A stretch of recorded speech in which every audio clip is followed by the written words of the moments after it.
In the last video, we discussed the concept of virtualization and virtual machines. Instead of using 10 different computer systems, where each system physically owns its own resources, we made use of a single server and created 10 virtual machines over it.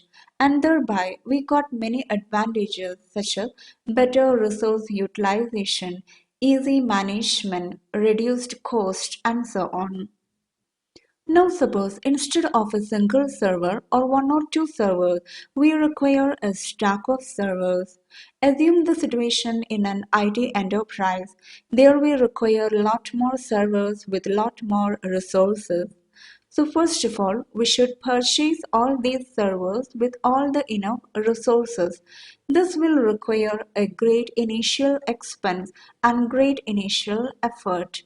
But the problem is that this initial expense and initial effort is not enough. We need to spend more expense and more effort for maintaining and managing these servers. First of all, we should require a proper data center setup with power, space, cooling, and enough workforce to keep these servers up and to maintain and manage them. Then hardware security, software upgrades, and data security, everything is our own responsibility. Suppose if there is some hardware failure, power failure, security risk, or any other crisis, it's our own responsibility to keep the servers up within time and ensure that the services and the resources are always available. Also, even though virtualization can lead to better utilization of resources, since we should procure enough resources in advance, maybe only a small percentage of these resources will be actually utilized. So there can be underutilization of resources. Similarly, if the procured resources are not enough, scaling up the resources is difficult. And overall, this will affect our business value because we need to spend more time, effort, and money for all these. So, suppose this stack of servers are kept and maintained at some other location by someone else. We can call him a service provider. The service provider owns, maintains, and manages this server. He creates virtual machines over these physical servers and provides these virtual machines as a service over internet. And what we should do is to pay for those services and make use of that service. So these users or these clients from their devices, from their locations are working on the virtual machines created over the physical servers which are physically located somewhere else. So the data that are accessed, processed and stored by these clients over internet are located on some remote servers which are physically located somewhere else, and these users do not know where exactly those data are physically located and where exactly the resources they use are physically located. And in our example, the virtual machines created over the physical server with the required resources are provided as services over internet by one service provider. Similarly, services can be in different forms and there can be many service providers as well. And this is the basic concept behind cloud computing. The cloud service providers provide the services over internet. We pay for those services and make use of them.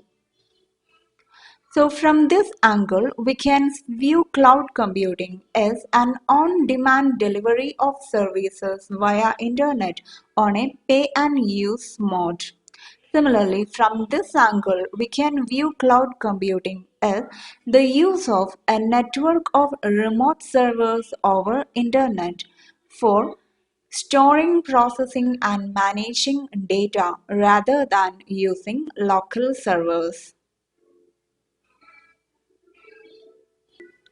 By this, all the headaches that we had discussed earlier can be reduced or can be avoided.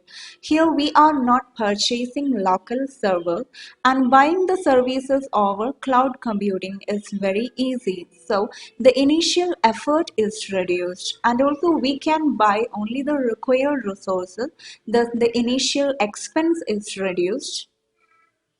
And since we are not purchasing local servers, we need not maintain and manage those servers, and we need not bother about their maintenance and management because they will be kept in some well equipped data center, and power, cooling, data security, hardware security, software upgrades, managing workforce, everything will be ensured by the cloud service provider in a very efficient way.